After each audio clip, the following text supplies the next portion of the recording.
Hebreus capítulo 11.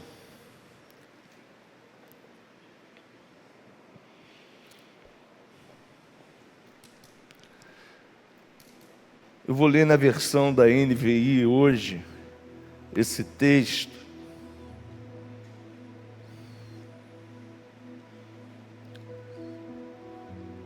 A partir do capítulo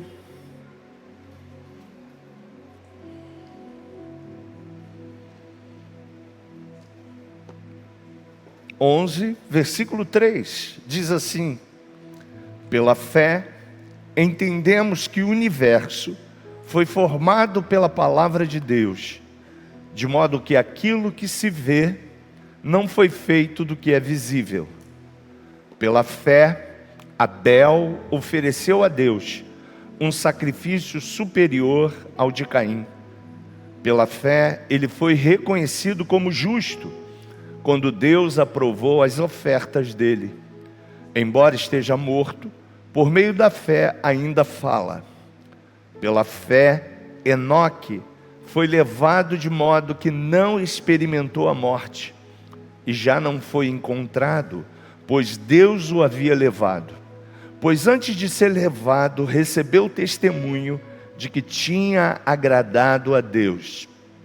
Sem fé, é impossível agradar a Deus, pois quem dele se aproxima precisa crer que ele existe e que recompensa aqueles que o buscam. Pela fé, Noé, quando avisado a respeito de coisas que ainda não se viam, movido por santo temor, construiu uma arca para salvar a sua família. Por meio da fé, ele condenou o mundo e tornou-se herdeiro da justiça, que é segundo a fé. Pela fé, Abraão, quando chamado, obedeceu e dirigiu-se a um lugar que mais tarde receberia como herança, embora não soubesse para onde estava indo. Pela fé, Abraão peregrinou na terra prometida como se estivesse em terra estranha. Viveu em tendas, bem como Isaque e Jacó, co-herdeiros da mesma promessa. Pois ele esperava a cidade que tem alicerces, cujo arquiteto e construtor é Deus. Pela fé, a própria Sara também pôde ter um filho, apesar de ser estéril e avançada em idade, porque considerou fiel aquele que lhe havia feito a promessa. Assim, daquele homem já sem vitalidade, originaram-se descendentes numerosos como as estrelas do céu e incontáveis como a areia da praia do mar. Todos esses morreram na fé, sem terem recebido as promessas. Viram-nas de longe e de longe as saudaram, reconhecendo que eram estrangeiros e peregrinos na terra. Os que assim falam mostram que estão buscando uma pátria. Se estivessem pensando naquela de onde saíram, teriam a oportunidade de voltar. Em vez disso, esperavam uma pátria melhor, isto é, a pátria celestial.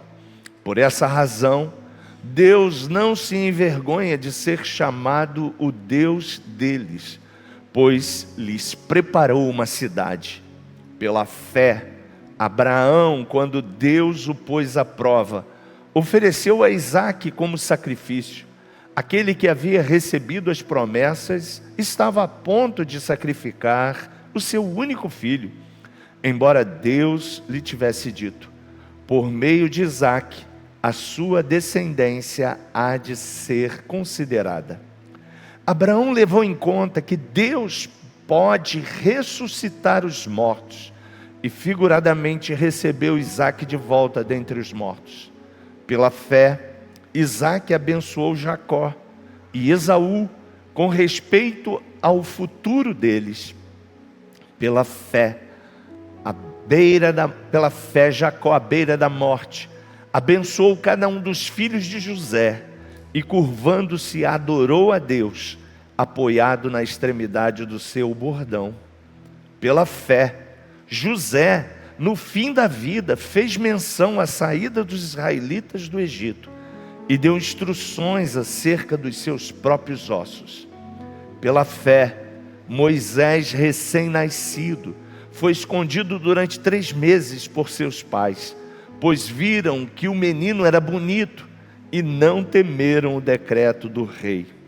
Pela fé, Moisés, já adulto, recusou ser chamado filho da filha de Faraó, porque preferiu ser maltratado com o povo de Deus a desfrutar o prazer transitório do pecado. Por causa de Cristo, considerou a desonra uma riqueza maior do que os tesouros do Egito, pois contemplava a recompensa. Pela fé, saiu do Egito por não temer a ira do rei e perseverou, porque via aquele que é invisível. Pela fé, o povo de Israel, juntamente com Moisés, celebrou a Páscoa e fez a aspersão do sangue, para que o destruidor não tocasse nos primogênitos dos israelitas. Pela fé, o povo atravessou o Mar Vermelho em terra seca, mas quando os egípcios tentaram fazê-lo, morreram afogados. Pela fé, caíram os muros de Jericó, depois de serem rodeados pelos israelitas durante 7 dias. Pela fé, a prostituta Raabe não foi morta com os que haviam sido desobedientes, pois tinha acolhido os espias pacificamente. Que mais direi?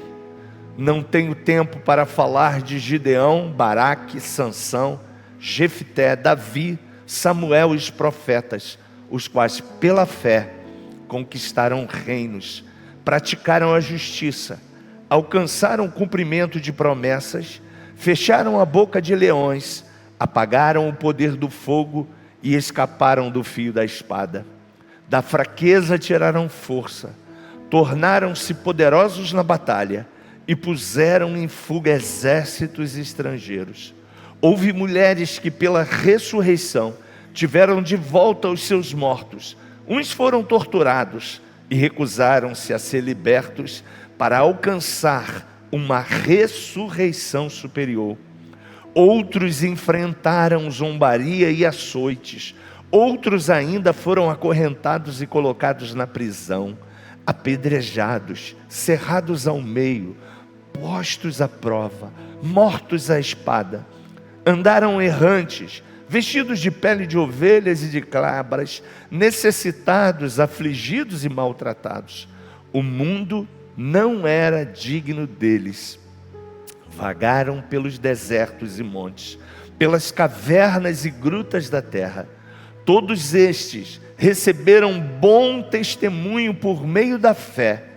No entanto, nenhum deles recebeu o que havia sido prometido, porque Deus havia planejado algo melhor para nós, a fim de que eles não fossem aperfeiçoados sem nós. Curve a sua cabeça. Ah, Senhor, como é tremendo esse texto. Não precisaria nem eu pregar mais. Ele já fala tudo. E de uma forma tão prática e simples. É só ter fé. É só caminharmos pela fé. É só crer no nome que está acima de todo nome. Muralhas caem. Famílias são restauradas. Vícios são dissipados. Quando nós colocamos a nossa fé em ação. Que essa fé, Senhor, que vem do Teu Espírito, possa estar sendo vivificada no coração da Tua igreja. Porque o inferno tem tentado de todas as formas, Senhor, ofuscar o brilho que há na igreja, ofuscar os milagres que há no nome de Jesus, levando-nos, ó Deus, para a esfera humana. Mas que nesta manhã, mais uma vez, Senhor, a Tua palavra possa cair numa terra fértil, numa vida, Senhor, que entende e compreende que não é pela força do nosso braço, nada que eu faço, nada que eu diga vai resolver. Não vai. Mas quando eu creio, quando eu deposito a minha confiança, quando eu descanso naquele que é o Todo-Poderoso, o Eu Sou, o Deus que faz milagres, o Deus que ressuscita, o Deus que cura. E assim tem sido ao longo da história da tua igreja. Nada nos paralisa. Portanto, que essa fé que vem do teu trono, Pai, essa fé que eu creio, ela já está, Senhor, de uma forma ainda, talvez, Senhor, pequena no coração da tua filha, do teu filho, mas que através, Senhor, dessa reflexão, ela possa ser uma fé, ó Deus, crescente, com os teus propósitos, com o teu processo, que ela possa crescer na vida do meu irmão, na vida da minha irmã, e ele possa ver, Senhor, como esses homens e essas mulheres viram, que só Tu és Deus, só Tu és o Senhor, só Tu és aquele que faz o que ninguém pode fazer. Tu és aquele que dá vida aonde está tudo morto. Tu és aquele que traz segurança onde está tudo um caos. E para que tudo isso aconteça, eu só preciso crer em Ti. Enche essa igreja, Senhor, com essa fé poderosa, Pai. Tira, Senhor, das mentes toda a incredulidade, toda a apatia, toda mente, Senhor, focada no humano, porque o humano vai nos levar para baixo, o humano vai dizer quem eu sou. Eu não sou nada, mas o Espírito vai dizer que em Ti eu tudo posso. O Espírito vai dizer em mim que maior é aquele que está em mim do que aquele que está no mundo, que não são circunstâncias, que não é nada, governos, principados e poderes que estão no controle da minha vida e da vida da tua igreja, mas o que está no nosso controle de tudo, é o Senhor. É o Senhor que nos dá a vida. Se estamos de pé, é porque o Senhor é aquele que nos sustenta pela fé. Se temos saúde, é porque cremos num Deus que pela fé é o Pai da saúde. Nada pode contra aquele que vive pela fé. Encha esse povo dessa fé, Senhor. Não uma fé humana que é instável, volútil, mas uma fé, Senhor, que independente das circunstâncias, esse povo irá dizer: eu sei em quem tenho crido, e por certo é poderoso para me dar aquilo que eu preciso.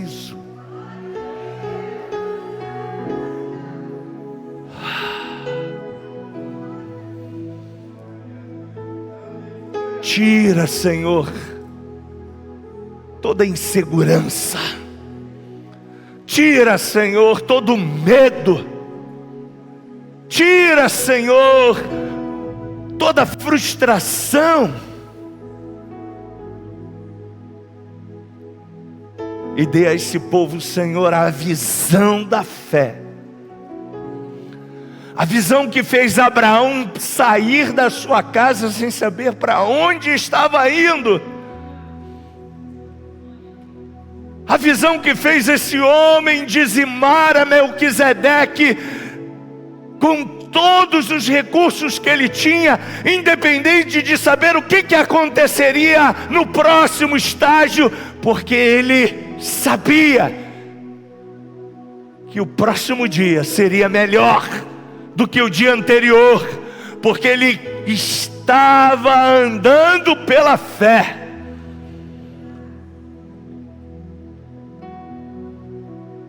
Que nós possamos, Senhor, ser cheios e desenvolver essa fé, em o nome de Jesus, em o nome de Jesus, amém.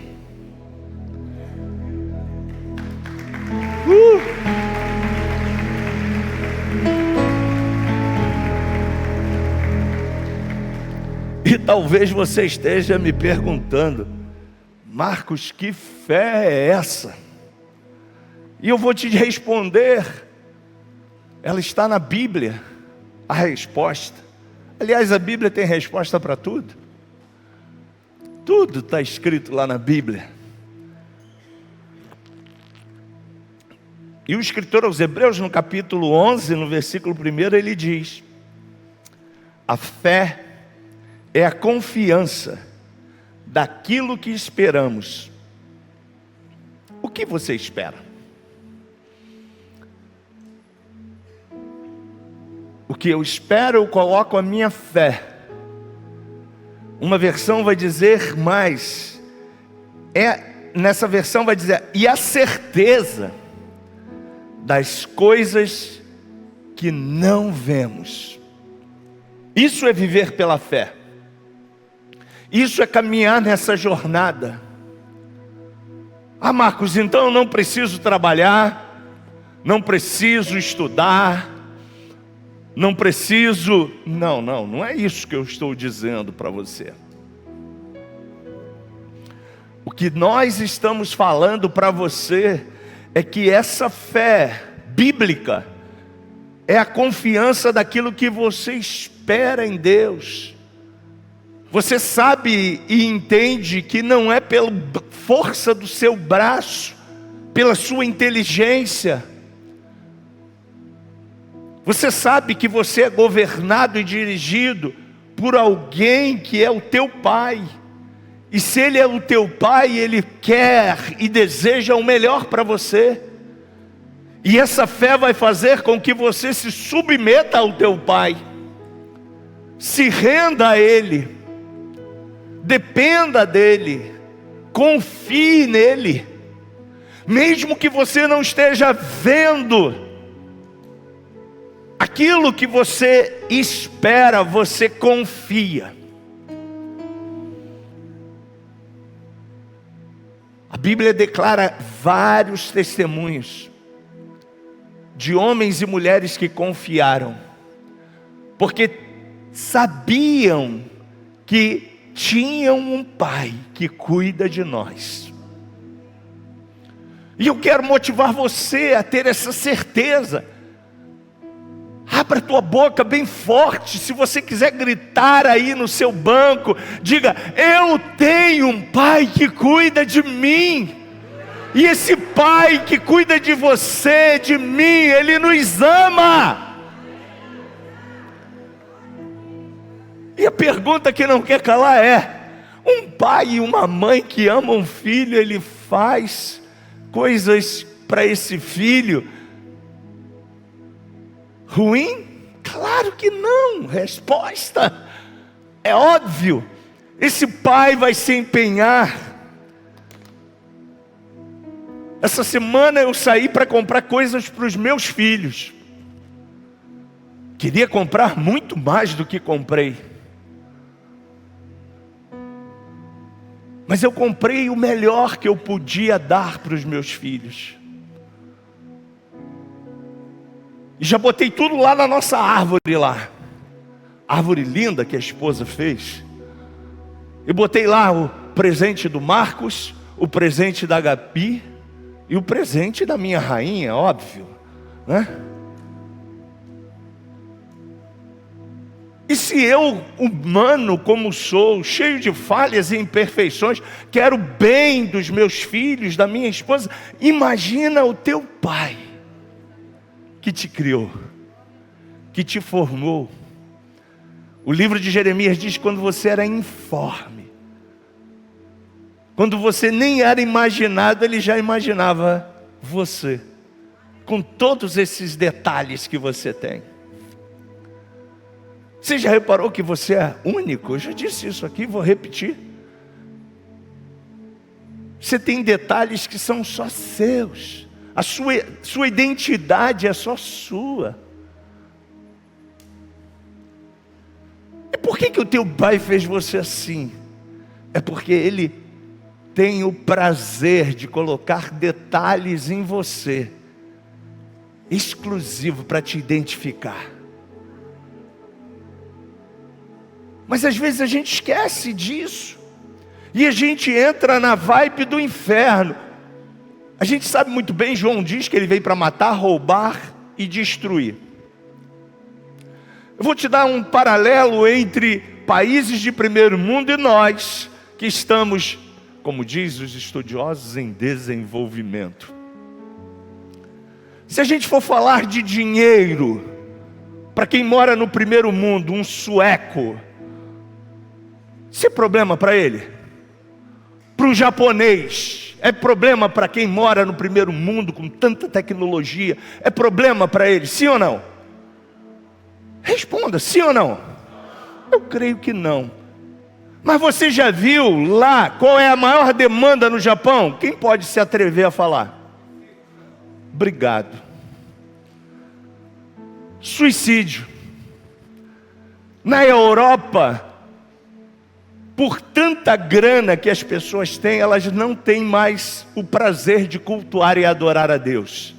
As igrejas estão sendo vendidas para casas de show, bares, restaurantes. Porque as pessoas já entendem que elas têm tudo. Se eu tenho tudo, eu preciso de Deus? Sim, preciso. Mesmo com tudo. Porque o tudo que eu tenho é nada diante do Deus que é tudo. Você pode dizer aleluia? Mas o inferno, isso, pode aplaudir a ele. Mas o inferno coloca na cabeça desse homem, dessa mulher que mora lá nesses países, que ele tem tudo. Libras mais de R$7. Você já imaginou uma libra? Mais de R$7. €1, mais de 6 e pouco. R$1 teu não compra €1.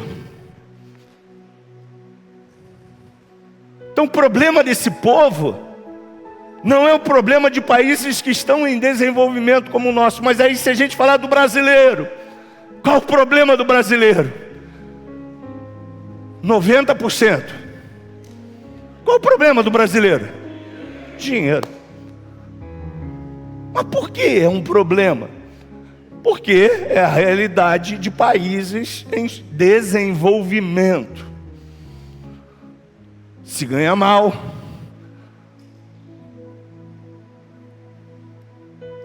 Há uma exploração de mão de obra. E para que você saia dessa demanda, humanamente falando, o que você precisa? Alguém se atreve?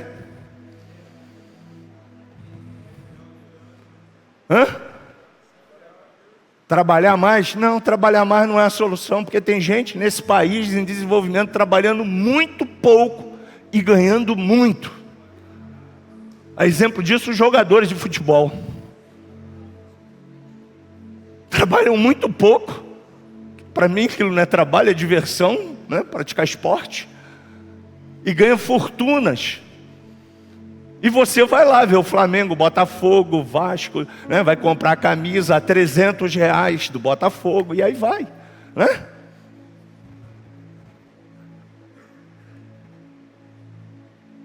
Mas o que é tão caro hoje para um país em desenvolvimento? R$300 uma camisa do Botafogo para um botafoguense é caro hoje? Te digo com certeza não. Porque ele está tão feliz que ele ele tira R$300 da comida dele, de pagar uma conta dele, mas ele vai comprar uma camisa do time dele, porque essa é a mentalidade de pessoas que estão em desenvolvimento. Aí você pode perguntar, mas o que isso tem a ver com a fé? Tem tudo a ver. Porque se a minha fé está em alta, eu vou ter equilíbrio em entender o verdadeiro motivo do porquê eu estou aqui. Independente se eu estou num país em desenvolvimento ou num país de primeiro mundo, se eu estou com a fé em alta, eu vou entender que as minhas demandas pessoais, elas são distrações. Por que no país de desenvolvimento, que é o nosso, o inferno assola tanto a nossa cabeça com insegurança, não é verdade? Com medo, que a insegurança gera, né? E com problemas financeiros, para distrair você, para me distrair. No primeiro mundo, o que ele faz? Tem como gerar insegurança num país de primeiro mundo, onde as penitenciárias estão praticamente vazias? Não. Então todo mundo lá anda assim, ó, calçadão de Bangu, no trem. Eu fui numa visita em um país de primeiro mundo, o pessoal pegava o celular, iPhone 16, botava assim numa prateleira da estação de trem. Tinha aqui um aparador, e ia sentar lá onde está seu Newton. Na hora que o trem fosse chegar, uma prateleira cheia de iPhone 16, tá?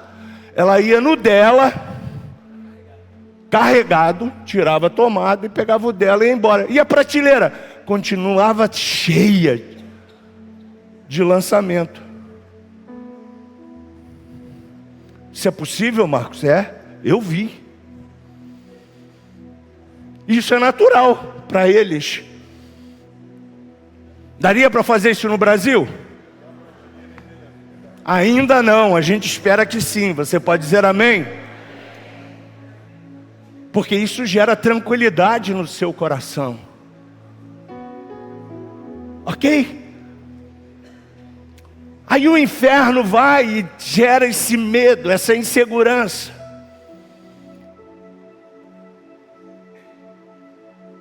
E aí eu perco o foco, porque eu estou distraído. Como eu estou distraído aqui, eles também estão distraídos aqui. Não com insegurança, não com problemas financeiros, mas eles estão distraídos porque a sua alma está tão cheia, tão altiva, que ele declara e diz: para que eu preciso de Deus? Para que eu preciso de fé? Para que eu preciso acreditar que Deus vai voltar? Mas olha, o mesmo Deus que diz aqui pra gente em desenvolvimento que Ele vai voltar, Ele também não vai voltar só no Brasil, só na América do Sul, somente na América Central, não. Mas Ele vai voltar também na Europa, nas Américas desenvolvidas. Ele é o mesmo que vai bradar e vai dizer: aquele que tem fé, eu sopro agora e declaro, a trombeta está soando, vinde benditos de meu Pai. A fé é tanto necessária para quem está aqui, você e eu, como quem está aqui. O grande problema é que o inferno tenta, tanto aqui quanto aqui, te distrair com tantas coisas, com tantos problemas.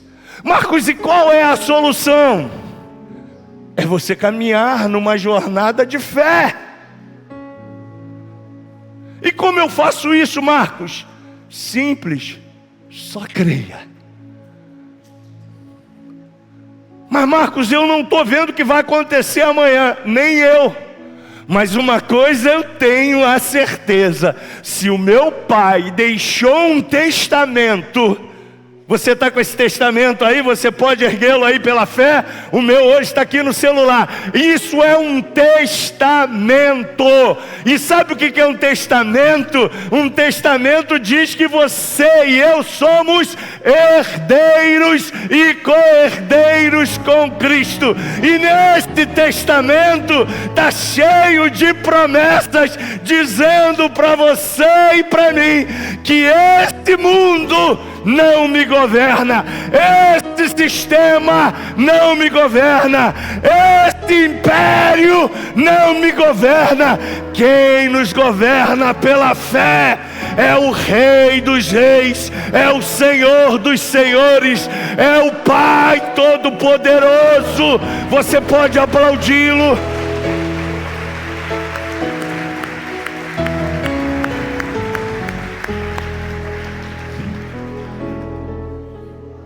Marcos, e qual é a solução?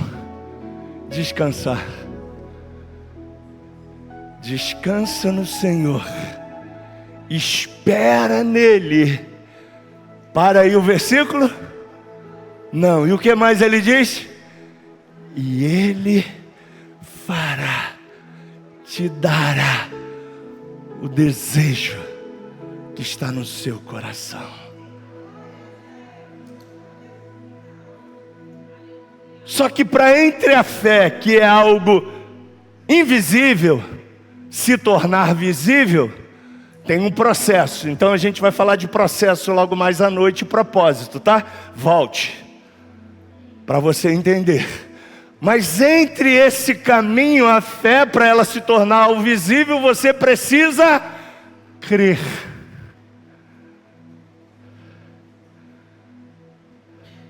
Só crer. Marcos, é fácil? Não. Crer quando a geladeira está vazia. Vamos pegar aqui os problemas desse país em desenvolvimento. Crer quando está desempregado. Vou contar um testemunho do meu pai. Meu pai ficou 5 anos desempregado. Isso, eu era molecote. Então imagine você, há 55 anos atrás. Eu tinha 4 anos, ele contou isso para mim uma vez. Na época que trabalhar nas ruas sem carteira assinada era chamado de vagabundo. Era um crime chamado de vadiagem. E quem trabalhava sem carteira assinada era fugitivo. Parece loucura, né? Mas meu pai trabalhou como feirante 5 anos. Nunca faltou comida lá em casa, nunca as contas deixaram de ser pagas. Meu pai nunca deixou de dizimar. Minha mãe nunca deixou de estar louvando a Deus. E nunca faltou roupa lá em casa para nenhum de nós vestirmos. Sabe o que é isso, gente? Cuidado. Por que estás abatido, a minha alma? Pergunta o salmista. Por que se desespera dentro de mim? O salmista estava gritando e dizendo: eu estou desesperado. E assim a tua alma fala todos os dias. A minha fala. Alma igual a mente.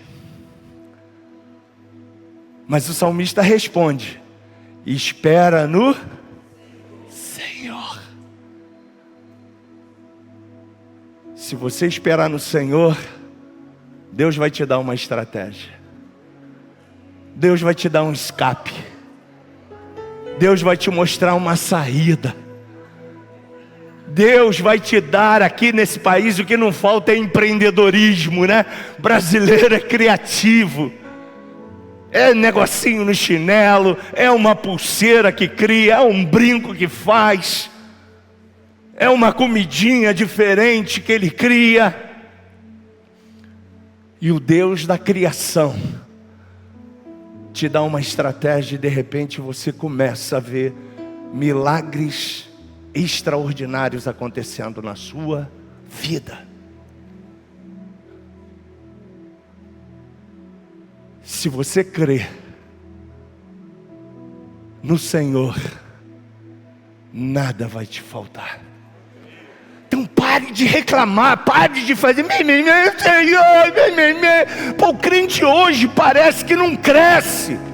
Desculpa, gente. Aí você fala assim, a tua conta está recheada, Marco. Claro que não. Mas eu creio que o meu Pai vai suprir cada uma das minhas necessidades em Cristo Jesus. O Salmo diz, nunca vi um justo mendigar o pão.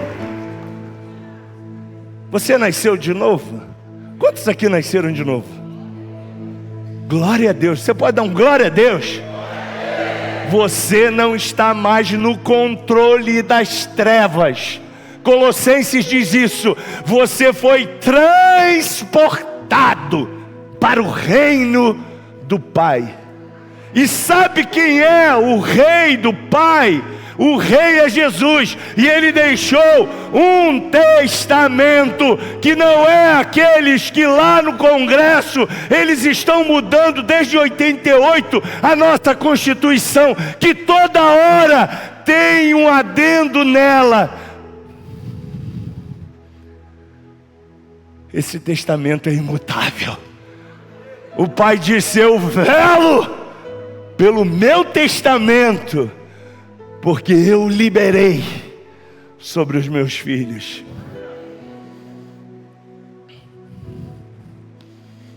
Então para de querer resolver as coisas na força do teu braço. Sabe o que vai acontecer? Pressão alta, estresse, ansiedade, baixa imunidade. Você já viu quando você está cheio de problema, o que acontece? Resfriado, dor para tudo quanto é lado, gastrite. Gente, Deus criou um corpo que tem equilíbrio. Se você tira o equilíbrio desse corpo, ele fica vulnerável. Por isso tanta gente doente, tanta gente estressada, tanta gente com câncer. Não estou dizendo que a essência do câncer está relacionado só a problemas, mas existe vários estudos que diz que é excesso de problema, é excesso de preocupação, é excesso de coisas que a alma traz no corpo, que o corpo pipoca, abre o bico. Igual um carro. Se você não faz manutenção, o que acontece com o carro? Ele quebra. A gente é um carro. Mas se você e eu vivemos pela fé, gente, eu te pergunto, talvez hoje você não comeu lá aquilo que você sonhava, né? Olha, gente, sonhar é bom. Você pode dizer isso comigo, sonhar é bom. Mas nem sempre Deus vai realizar o teu sonho, o meu sonho. Mas olha só, se a Bíblia diz, eu nunca vi um justo mendigar o pão não vai faltar na tua mesa.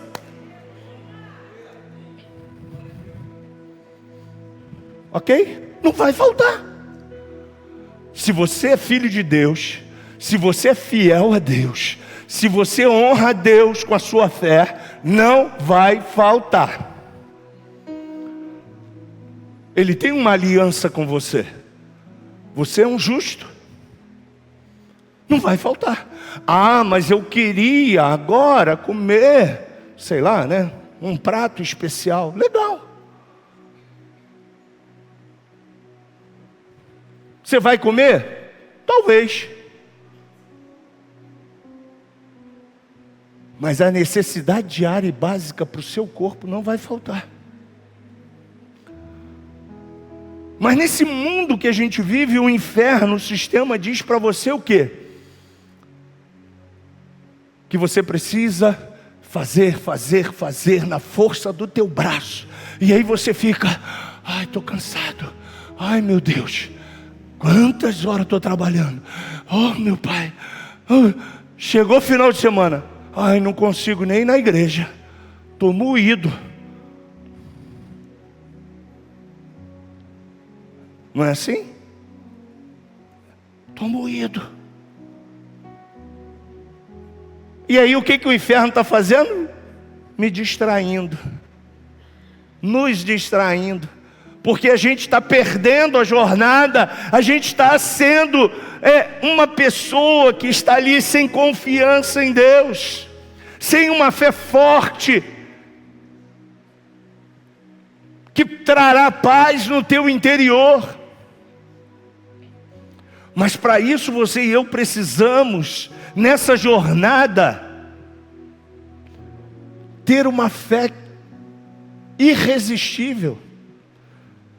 Que enquanto tudo está dizendo não, você está dizendo, eu sei em quem tenho crido. E por certo é poderoso. Ele é poderoso. Eu não sei o que Ele vai fazer. Mas eu creio.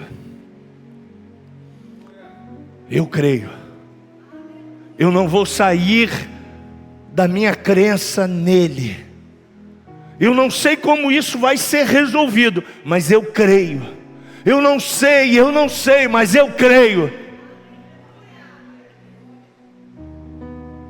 E aí você começa a gerar fé. Eu creio que tudo é possível e que nada é impossível para ti. Basta uma palavra e os mortos e tudo que acontece nesse mundo se revolverá. Pois contigo eu vou soltar muralhas. Por contigo eu vou fazer coisas extraordinárias. Porque eu sei que no teu testamento tu és fiel. Tu és o provedor. Tu és o meu Pai. Marcos, você não sabe como é que está a minha realidade. Eu não quero saber. Eu quero motivar você a sair daqui e dizer, não importa o que eu estou vendo com meus olhos humanos, importa o que o meu Pai diz de mim.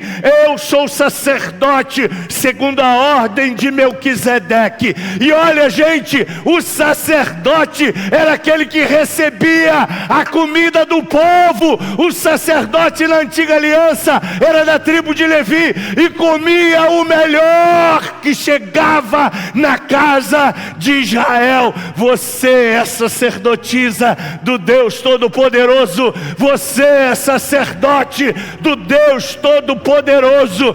Você não precisa se preocupar, porque quem cuidava dos sacerdotes continua cuidando de você.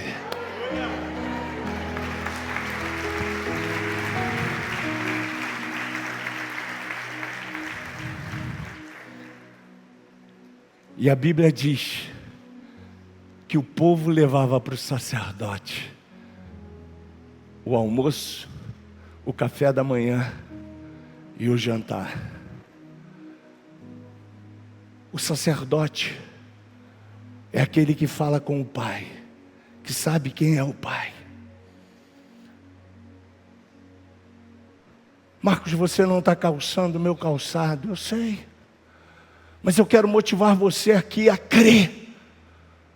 Querido, nesse tempo curto que você tem, de início, meio e fim, se você está nesse meio, ou nesse início, ou próximo do fim, entenda uma coisa: nessa estrada da sua vida, nessa sua jornada, o Pai vai cuidar de nós. É só você crer. É simples assim. Quando a gente vai na antiga aliança, a gente vê Deus falando com o povo de Israel. Quando você vai na nova aliança, você vê o Pai, através de Jesus, falando para o povo. O que você tem nas suas mãos? Na multiplicação dos pães, o que Jesus e os discípulos tinham? Jesus tinha? Não. Jesus só tinha fé. Os discípulos não tinham nada. Os discípulos estavam até falando para Jesus: Jesus, pelo amor de Deus, Jesus, você já viu aqui a multidão, Senhor? A gente não tem mercadinho aqui, não tem Guanabara, não tem nada, Jesus. Tu está falando o dia todo, esse povo daqui a pouco vai começar a desmaiar, Senhor, está com fome. A gente não tem nada, Jesus. Esses eram os discípulos. Aí tinha lá no meio da multidão alguém. Você pode erguer as suas mãos e dizer: eu sou esse alguém. Com 5 pães e 2 peixinhos. É só isso que Jesus precisa para fazer o processo de multiplicação na sua e na minha vida.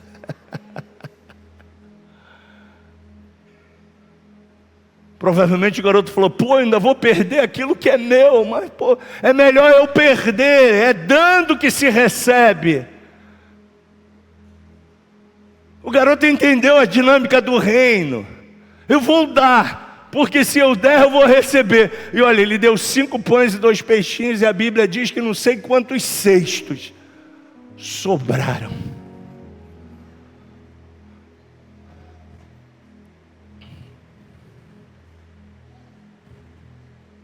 O que você e eu precisamos nessa jornada fazer?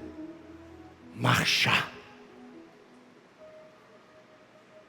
Fé, marchar, Marcos?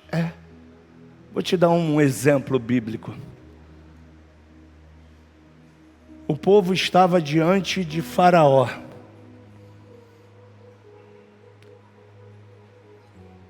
Aborrecido, com sangue nos olhos. Moisés, com mais de 5 milhões de pessoas. Imagine você, criança, idoso, boi, vaca, né? Os passos ali estavam, imagina, fácil para um exército chegar perto. Mas o exército chegou? Chegou? Como não chegou? Humanamente falando, isso não bate. Mas ele não chegou. Sabe por que não chegou? Porque Deus botou uma proteção aqui que o exército não via, o povo de Israel. E aí o povo de Israel estava aqui, diante do mar. O que Deus disse para Moisés?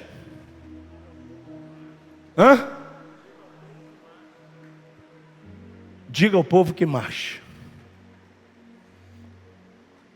O impossível está na sua frente, o mar.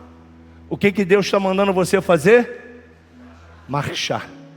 Levanta aí agora, para de reclamar e marche. Creia. O que Deus vai fazer? Não sei. Ele mandou eu marchar.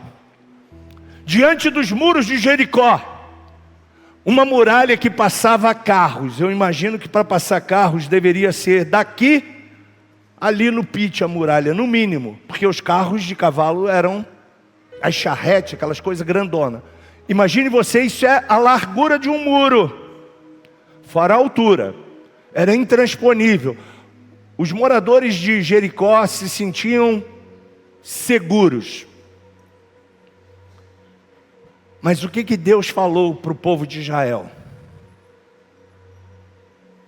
Coloque a arca na presença, na frente. Sabe o que é a arca? É o poderoso nome de Jesus hoje. Você vai sair daqui dizendo assim: Senhor Jesus, eu creio. Não sei o que tu vai fazer, não sei como vai acontecer, não sei, mas uma coisa eu sei: você está na minha frente. Você está no comando. Você está no controle de tudo. Não importa esse caos que está a minha família. Não importa esse caos que está o meu relacionamento. Não importa, não importa. O que importa é que você vai na minha frente. E eu só vou fazer aquilo que você me disser. Quantas vezes o povo andou ao redor do muro? Fazendo o quê? Oi? Adorando, cantando, salmodiando. Marcos, e cantar resolve o problema? Pela fé, sim. Então cante. Está chorando? Cante. Está desesperado? Cante. Né? Pega a canção da Cassiane, cante. E coloque fé no tempero. E aí chegou o 7º dia. Quantas voltas o povo deu? Ué, então no dia que o muro caiu, eles tiveram que dar quantas voltas? Por que 7? Aí tem um segredo. 7 na antiga aliança é o número da perfeição. 7 na antiga aliança é o número da plenitude. 7 na antiga aliança é o número do milagre.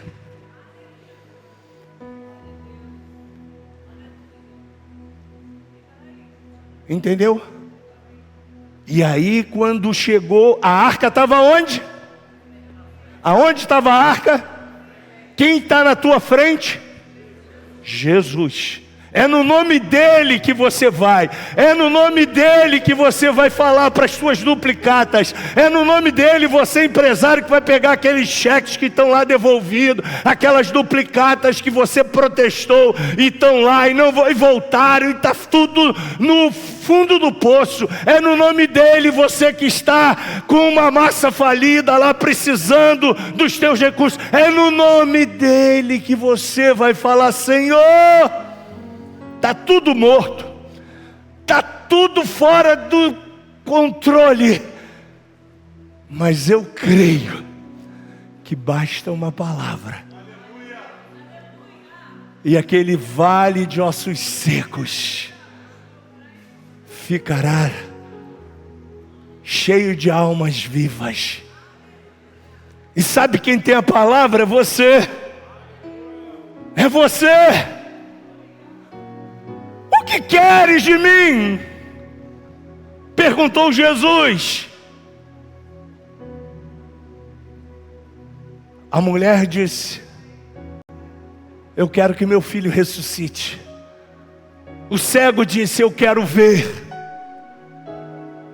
Então pare de se queixar, pare de reclamar e clame ao Rei dos Reis, ao seu e ao meu advogado. É Ele quem vai suprir tudo na sua e na minha vida. Ainda nem cheguei aí, mas vamos lá, deixa eu voltar. Você está disposto a iniciar essa jornada? Não importa quanto tempo de crente você tem. E pastor, estou aqui desde a época do pastor Valdeci. Fundei essa nova vida, estou há 47 anos aqui, vou para 48, não importa. Mas se você não entrar nessa jornada da fé, você só vai ter tempo de casa. Mas Jesus quer que você experimente relacionamento, não tempo de casa. Ele está te convidando nessa manhã a você sair por aquelas portas cheio desse relacionamento, crendo que o teu Deus é vivo. E Ele faz o que você nem imagina. Você pode ficar de pé.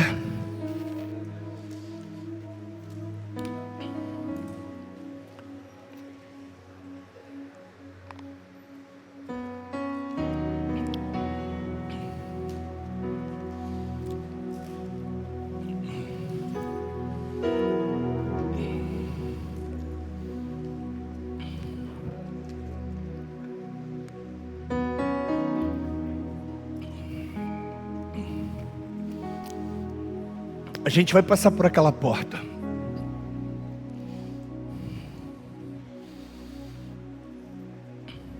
É uma jornada. Eu não sei como é que está a sua história. Eu não sei como é que está a sua vida. Eu não sei. Mas uma coisa eu sei. Que se você se agarrar pela fé nesse Deus que talvez você conheceu agora, me ouvindo aí na internet ou aqui, se você se agarrar nele, você vai ter uma vida de muitas emoções positivas.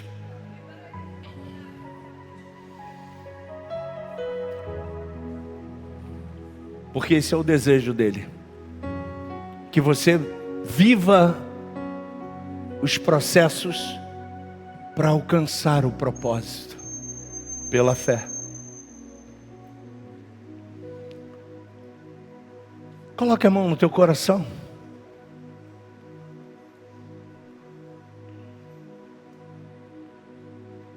Comece a render graças. Uma coisa que eu aprendo com o salmista Davi é que ele, em todo momento da sua vida, ele estava rendendo graças ao Senhor. Quando de vez em quando Davi era sanguíneo, de vez em quando entrava sangue nos olhos de Davi, Deus falava para ele assim: ó, me adore, deixa essa alma aí no canto.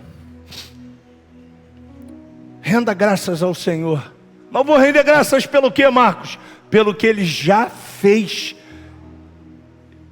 E pelo que Ele ainda irá fazer. Porque você vai nessa jornada aqui, Ele vai fazer alguma coisa extraordinária na tua semana. Mas você não pode perder o foco, você não pode perder essa convicção, você não pode se distrair com as coisas da vida, com o Guanabara, com os filhos, com as coisas que ele vai tentar todos os dias lançar na tua vida para trazer estresse, preocupação. Você não pode perder a direção. E se você continuar focado, quando distraíam Jesus, o que ele ia fazer? Quando Jesus fez um grande milagre, todo mundo chegou para Jesus e disse assim: ó, vou te consagrar agora, vou te colocar uma coroa na cabeça, vou botar você no jumento e vou declarar você rei. Distração. Jesus falou: ops, não, eu vou para o meu lugar secreto, vou saber do meu pai, o que meu pai quer que eu faça. Todo momento de ápice que queriam elevar os sentimentos de Jesus, Jesus ia para casa falar com o Pai. Se você fizer isso na sua vida, todo dia vai ser um dia que você vai chegar e vai dizer: eu rendo graças ao Senhor, porque Ele é bom. O seu amor dura para sempre, e de geração em geração a sua fidelidade. Alma, bendiga a minha alma ao Senhor, e tudo que há em mim bendiz o seu santo nome. Bendiz, ó minha alma, cabeça, mente ao Senhor, e nunca esquecerei dos seus benefícios. É Ele quem perdoa todas as minhas iniquidades, é Ele quem sara todas as minhas enfermidades, é Ele quem me tira do vale de ossos secos, é Ele quem me tira da dor, da insegurança, da procrastinação, é Ele quem me sustenta. Tudo que há em mim bendiga o seu santo e poderoso nome.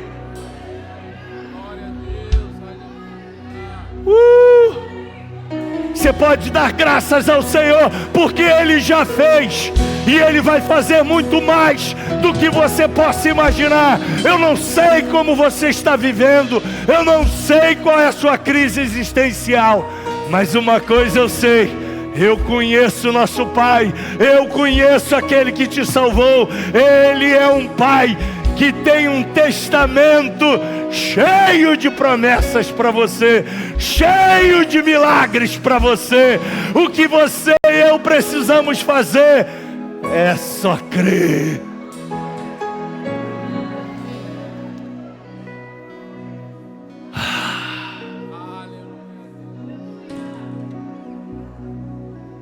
Graças te damos, Pai. Não vamos te pedir, não, porque cremos que o Pai que é provedor já proveu. Nós vamos te adorar, nós vamos te louvar, porque não importa se nós estamos chorando, nós vamos louvar e bendizer aquele que vive e reina para sempre. Não importa se estamos passando por uma situação de doença, não importa, porque eu creio que pelas suas pisaduras eu posso ser curado. Não importa se a conta está cheia ou vazia, eu vou louvar ao Senhor.